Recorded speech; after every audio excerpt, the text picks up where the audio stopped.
Repent for thine sins. Repent for thine objects. Because we don't, we'll be at the end. Repent for thine objects. Repent for thine sins. Repent for thine objects. Repent, repent, repent, repent, repent for thine objects. Repent for thine sins. Repent for thine objects. Because we don't. Shalom, shalom. Hello. Salam alaikum. Namaste. We are the representatives of Israelite Organization of Unity. And we are the men that's been basically going from New York to LA and also to Durban, dealing with the issues of reparations. Essentially, we first introduced our reparations proposal, which is here in the year 2000 at the City Council in Chicago. And one of the things that we did in order to put forth our Pacific reparations proposal was centered around the issues of reparations and repatriations. And so what we're going to do today, we're going to take this time and just try to essentially break down what we're doing and essentially how we're trying to do this and why we're doing it. The reparations issue right now today has been an issue, I guess you could say, it's been sort of low-key based upon what's happened in September 11th. But essentially, we feel that because of September 11th, it's due to us, or we are going to step up the reparations struggle. The reason why is because for hundreds of years, African Americans have fought in every major war that the United States government has had. Essentially, my relatives, myself, I've traced my genealogy back to 1186. And what happened is that I found out that some of my relatives had actually fought in the Revolutionary War, and some of my relatives had fought in the Civil War, the colored troops, and my great-grandfather.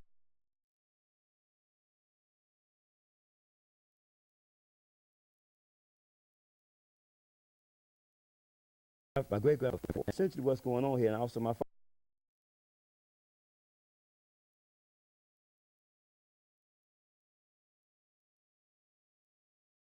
fathers in the service and descent have essentially been fighting in every war that America's had. And up until this time, some of our Native American brothers have received reparations, but black Indians and also African descents have not received reparations up until this point. At this point, America is in a conflict with Afghanistan, and there has been a food drop. They have been dropping food, airlifting food, and dropping food in Afghanistan to the extent of millions of dollars. And prior to that, they had sent millions of dollars of aid to Afghanistan. And the money that they have been sending to now our enemies was more than enough. It was more than enough money that we had essentially asked for in dealing with the reparations issue. I want to first introduce you to also our guest here that we have here today. His name is Eri Abdiel. Mr. Abdiel. Yeah, thank you for inviting me on the show. Okay. And Eri, we have him here today, and he's essentially on this specific program because he was in Durban, South Africa. And he was one of the individuals that was protesting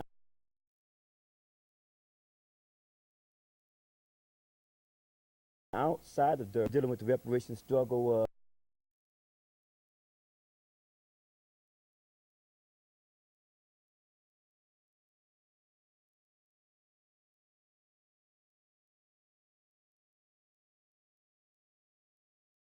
He's praising Dorothy Tillman on getting the reparations proposed, the bill passed.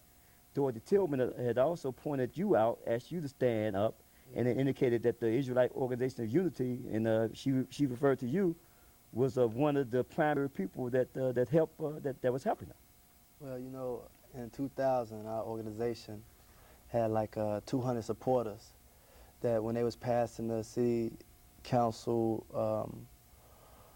referendum on reparations, that it should be studied, and to push H.R. 40, that we was out there protesting, and we stood up, and our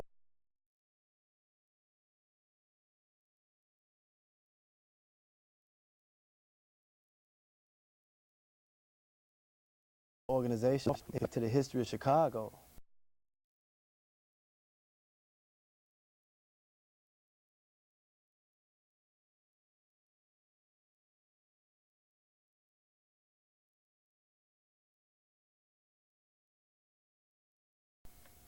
That it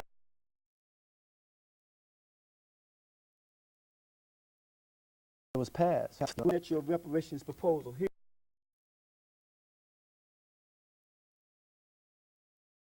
the one that specific thing I do want you to go off in here. You said that spoke on the reparations issue, and it's interesting because we had also brought this point up that George Bush, when he came into office, he indicated that one of the presidents that really the only president that had essentially came into office just like he did was Thomas Jefferson. And it's interesting how Thomas Jefferson was one of our presidents that actually put forth for reparations, some type of idea that when African Americans did want a form of reparations, that he had something essentially set up for them. So your proposal go off in there. Could you go into that, please? Yeah, it's real deep because Thomas Jefferson won like the same way that Bush won. That's interesting. And when you talk about Thomas Jefferson, a lot of people look at him as just a visionary, a free thinker, a liberal.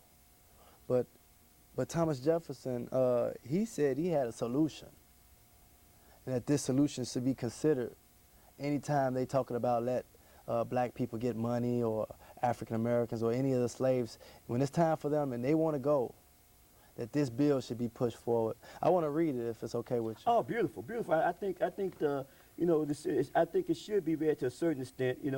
Maybe not all of it, but because his full referendum is about 3 or 4 pages long. But this short part here, I think is summed up to the point. So please do. Okay. It says Jefferson's solution to emancipate all slaves born after passing the act. Query 14. The bill reported by the revisers does not itself contain the proposition, but an amendment containing it was prepared to be offered to the legislature whenever the bill should be taken up, and further directing that they should continue with their parents to a certain age, then be brought up at the public expense to tillage, arts, sciences according to their geniuses, till the females should be 18 and the males 21 years of age, when they should be colonized to such places as the circumstances of the time should render most proper, sending them out with arms, implements of household and of handicrafts, arts, seeds, pairs of useful domestic animals, and etc., to declare them a free and independent people, and extend to them our alliance and protection till they should have acquired strength, and to send vessels at the same time to other parts of the world for an equal number of white inhabitants, to induce whom to migrate hither. Proper encouragements were to be proposed. It will probably be asked, why not retain and incorporate the blacks into the state, and thus save the expense of supplying by importation of white settlers? The vacancies they will leave deep-rooted prejudice entertained by whites, 10,000 recollections by the blacks of the injuries they have sustained, new provocations, the real distinctions which nature has made, and many other circumstances will divide us into parties and produce convulsions, which will probably never end but in the extermination of one or other race. This is part of what Jefferson proposed to be taken up in the event that African Americans or any slaves that they had at that time that wanted to leave and be emancipated. But I want to go into some details on that. Okay. It said that when it was time for them to go, that they would send them out with arms, with money, with resources to build their own nation. So let me understand essentially what you just read here, and I think it's interesting. You're saying that for one thing, Thomas Jefferson, he first indicated that they would educate the blacks, that they would educate them, and then that they would send them out armed with various different sources, with various different tools and utensils to be able to build them a nation. And then he indicated that once they got to whatever they were, that they would proclaim them as a nation, that they would give them subsidies until they became a strong nation. That's fascinating. And it's interesting that he made the point, he said that initially what you said, that he made the point that this bill is sitting there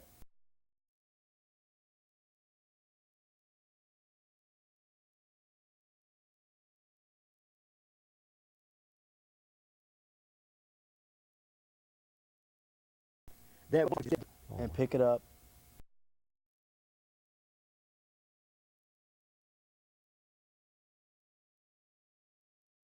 And apply it. was a modern day Thomas Yeah. Jefferson. All he would have to do is look at what the latter day Thomas Jefferson wrote and see if that could apply, or see if that could be a source of reparations for those desiring to leave.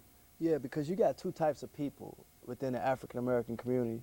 You have people that just basically is content with America, that loves America, and you got those that love America but also they love Africa and their homelands wherever they came from.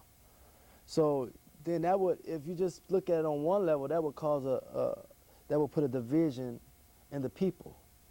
But if you want to keep it simple, the solution would be to for the people that want to stay, let them get taxes, tax cuts, or certain things that they want here, like schooling, hospitalization, medical.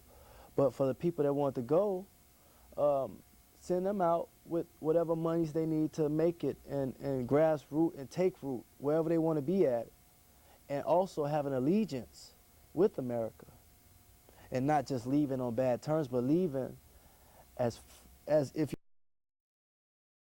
you want to call it friends. Jefferson also indicated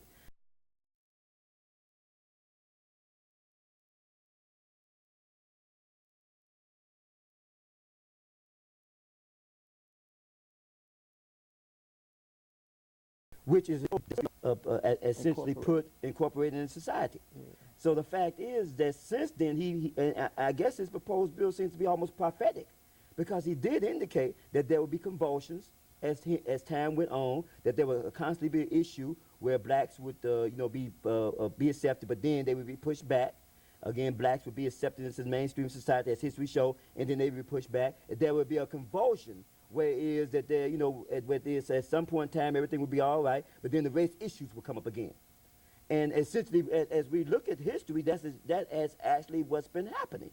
And the conclusion of what he said, that if this separation didn't essentially occur, that it would lead to the extermination of one race or another. Yeah, that's a tragic statement. That's a heavy statement, and you would not really want that to happen if you love your neighbor as you love yourself. You know, you don't want to think that, hey, we can't get together, one or the other will kill one another. You know, you don't want that. But anytime two children are fighting, you know, the mother comes in and break it up, sit one on one side, sit another child on the other. And that's not out of hatred, that's just out of mere fighting. So they can reason after they're separated and figure out what's the problem. Now, that's a big question too. What is the problem? Well, you know, me myself personally, I've been married 2 or 3 times, and I have dealt with the divorce process. So it seems what you're essentially again describing is that when there is a problem between two individuals, and again myself, I love America, but I understand that America don't love me. You know, so just like my wife. Why would you say America don't love you? Well, of course, the issues of what we've been going through just recently. You know, basically everything that was fought for and was passed are now trashed. You know, and just what Malcolm X, the theory or the accusation that Malcolm X made years ago, that the black people had no poppy fields and they had no drug plants. And how did all these arms and drugs get into their community? And just recently they found that the CIA was shipping that stuff into their community. That was covered up. So a lot of the things that was essentially spoken of in the 60s, those things essentially have came to light. And now we are here today, at the turn of the century or turn in a new millennium, facing the same issues that we dealt with 100 years ago. So, so myself personally, I do love America, but America don't love me. So based upon that, I think it is appropriate for America just to give us our alimony check and allow us to leave, rather than I believe it's a movie that came out, the War of the Roses. You know what I'm saying? These two individuals had essentially got divorced, but they still live with each other. And as Jefferson said, one race would essentially exterminate the other. So rather than have what has been predicted among certain black leaders, a race war, and what has been predicted among certain white leaders, rather than have this prediction come true, and even Thomas Jefferson, which I do respect, predicted the same thing years ago. That was his conclusion, and a lot of the other things he have said came true. Why shouldn't I believe that thing very well might not come true also? Well, I was just riding to the studio today, and I heard on the radio that they said that we're in a recession right now, and that it's officially today. Today is November 26th. Officially, the government said today that they're in a recession. And another thing, they said that it was a program that said there needs to be a redistribution of wealth among the haves and the have-nots. Now, do you agree with that? Well, the fact is that the wealth has always been it's always been centered around the have and the have-nots, and the fact is that unfortunately our community, the African American community, has always been among the people that are have-nots, and they have essentially been the ones that have not been able to share in the American dream. So that's essentially why I have you on the show, and various different people like you, because this show is centered around reparations and repatriations. And that's trying to show that we have to take our reparations money and leave and start investing our money essentially back to where we came from, which was essentially the creator of civilization, which was Africa or Israel or that various different region that African American people came to. Us as as Hebrew Israelites, we realized that Africa essentially was called the west coast of Africa, all the way to India, and all this whole area was considered to be Africa at one point in time. So the fact is that so any black people that want to go back to that area and start as my people originated in the South. And most African people, American people did come from the South. We tamed the West, the colored troops, and the black cowboys, which very few people know anything about. Buffalo soldiers. Very few people don't know anything about us. But the fact is that we did tame the West. Yeah. So what we're asking is for our people to stand up and take on the challenge of going home and taming the East. We can bring peace to that region. We can rebuild Africa. We can stand up as men.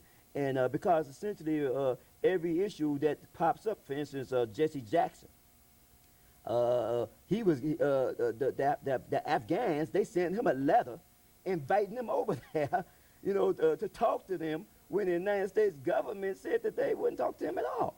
So the people look at us as a nation within a nation. So rather than continuing the fact that the power struggle between the former slaves, because black people in America has grown up. We're not the boys that we used to be, the yes'em, the master. We can get along. We can meet. We can talk to any Caucasians, any people upon the face of the earth as men. But unfortunately, when it comes to the political issues, when it comes to the vote. Just recently, the issue of the vote, in Bush coming in office, what black people feared, or what black leaders have said for years in the church, that your vote don't count. Why vote? And what the black politicians have said, yes, your vote do count. Stand up and do vote. Just recently, that question has been answered. You see what I'm saying? In this recent election, that your vote, maybe it count and maybe it don't. You know what I'm saying? That's a euphorism. You see, that's called a euphorism when something is and it isn't. You see, so now that question is more now it isn't than it is. So at this point is in my opinion, it's time for us to step up as men and look at the wisdom of Thomas Jefferson, but not just your proposal just doesn't go off into Thomas Jefferson. It also mentions It mentions Abraham President, Lincoln. Yeah, Lincoln. You know. a lot So of what did he people- have to say on the issue? Okay, it said President Lincoln, during his second term, realized the mistakes of the past that he states in his second inaugural address. Quote, "It may seem strange that any man should dare to ask a just God's assistance in wringing their bread from the sweat of another man's face. But let us judge not, that we be not judged. The prayers of both could not be answered. That of neither has been answered fully. The Almighty has his own purposes. Woe unto the world because of his offense, for it must needs be that offenses must come. But woe to that man by whom the offense come. If we should suppose that American slavery is one of those offenses which, in the providence of God, must needs come, but which, having continued through his appointed time, he now wills to remove, and that he gives to both North and South this terrible war as the woe due to those whom by the offense come. Shall we discern therein any departure from those divine attributes which the believers in a living God always ascribe to him? Finally, do we hope, fervently do we pray, that this mighty scourge of war may speedily pass away. Yet, if God's will, that it continue until all the wealth piled by the bondsman, 250 years of unrequited toil, shall be sunk, and until every drop of blood be drawn with the last shall be paid by another's drawn with the sword. As was said 3,000 years ago, so still it must be said, the judgment of the Lords are true and righteous altogether. End of quote. That's President Lincoln. So, and also Lincoln made a statement too, and I get a statement here, is that there are differences, physical differences between the blacks and the whites that would forever forbid the two races from living together on terms of social and political equality. And again, Jesse, and then what the statement here that Jefferson said, he said, Jefferson wrote in his notes in Virginia, "Indeed, I tremble for my country when I reflect that God is just and his justness cannot sleep forever." So we have these two presidents, I mean, history-making presidents. Powerful. You know, that and spiritual, that came out and made a statement that God is just, and that reparations is due, and that they should try to separate us will essentially be the solution. So basically, based upon this, and looking at what America have dealt with, I think that also in your proposal here, it makes a statement that, and I looked at the back here, it makes a statement here in reference to all of the people that America has given reparations to. Could you go to that real quickly, please? Yeah, 1972, USA paid $1 billion to the Alaska Native Land Settlement. 1980, the USA paid $81 million to the Kayamats of Oregon. 1985, the USA paid $105 million to the Slocks, South Dakota. In 1985, the USA paid $12.3 million to the Seminoles of Florida.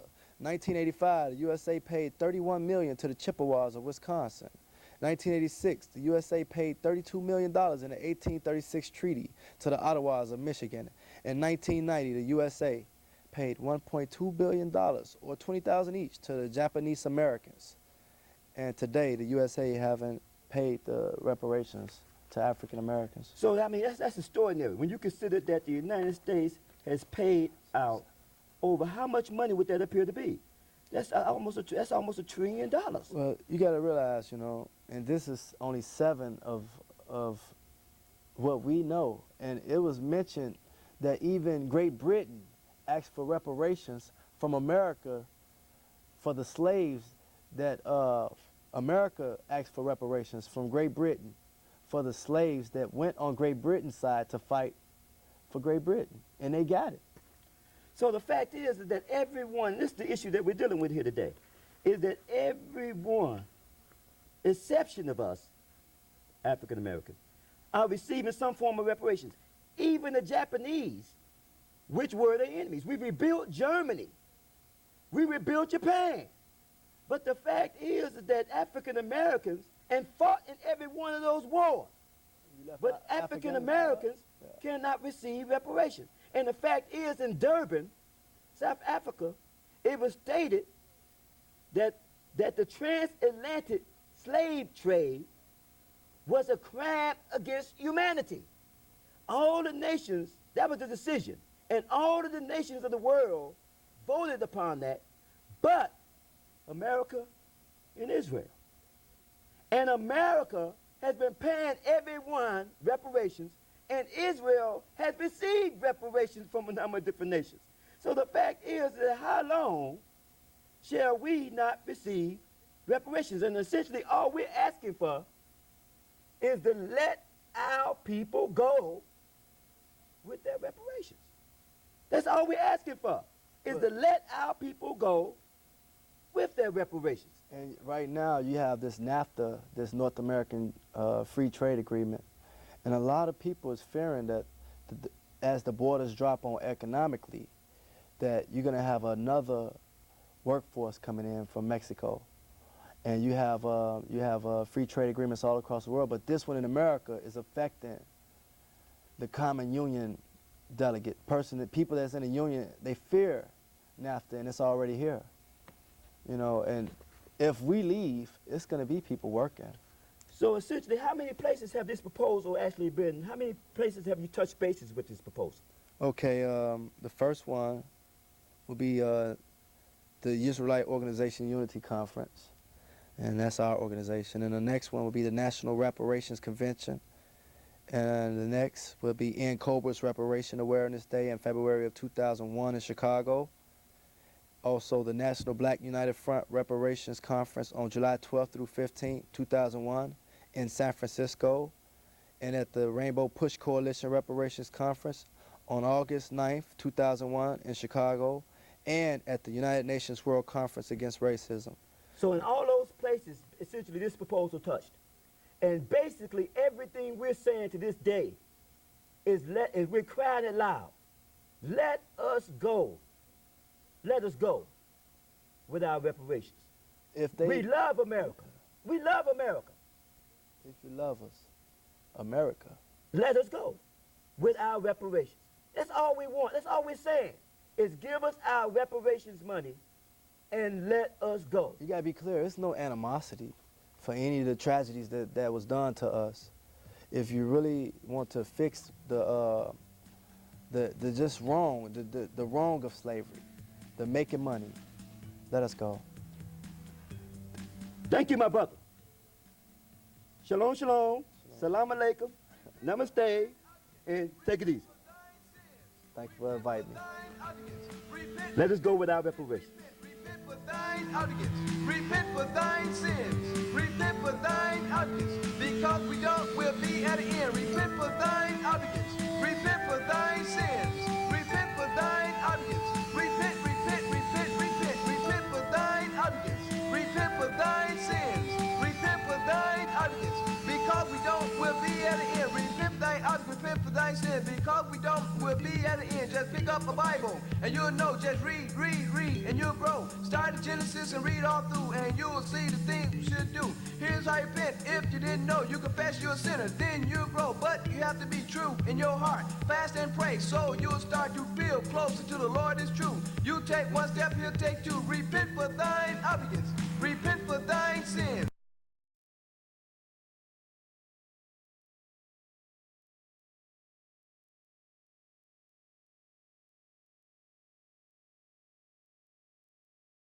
Repent.